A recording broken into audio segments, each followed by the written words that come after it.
Fue un gran perro, un gran amigo. El mejor perro que un niño pudo tener. Original story was based on the fact that I had a dog and it wasn't meant to live for very long, and I didn't really understand death or anything very much. So, and I like Frankenstein movies. So the idea of taking those two kind of stories and putting them together seemed like a very natural fit. So for me, the movie was a way to explore those themes, but in a slightly more positive way.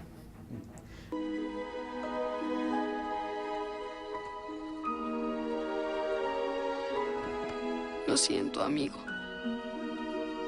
Frankenweenie began as a short film, right? And then after some CEO of Disney watched the film, they fired you. How do you feel about it? Revenge. No, it's not revenge at all. No, I just felt grateful to be able to do it. At the time, you know, they weren't making any like short films or anything, so I got the opportunity to do it. And even though it wasn't released, it still did a lot for me. You know, it got me my next job, basically, you know, at another studio. But, you know, it's still a project that meant a lot to me. And then just over the years, you know, going back and looking at the original drawings and, you know, loving stop motion animation so much and thinking about other monsters and kids and things, it just felt like doing a whole new project. It didn't feel the same. It felt like it was a completely new thing.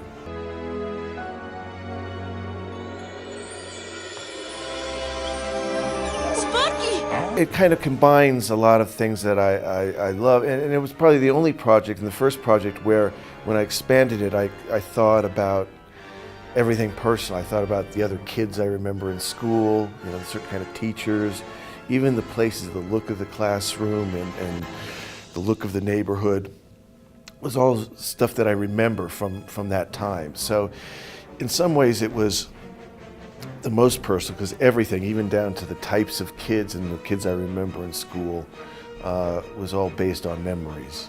Sparky, shh, ten calma. Lo puedo arreglar.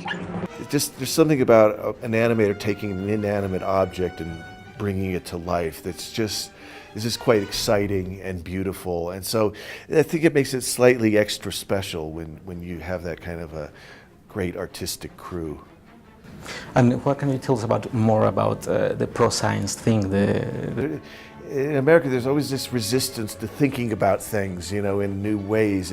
Or at least there didn't used to be. It just seems like there is a bit more now sometimes. And an idea of, you know, promoting creative thinking and promoting, you know, interest in science or art or anything, you know, that people sometimes try to suppress a little bit, you know, I thought was a positive message. And you opened a new world of superhero movies with Batman like 20 years ago. How do you look at the movies today, the comic book movies? Well, I mean, it was interesting because at the time, you know, they were worried about it being too dark, you know, and now it looks like a lighthearted comedy, you know, so it kind of kept going that way, which is fun, interesting. And would you like to go back to?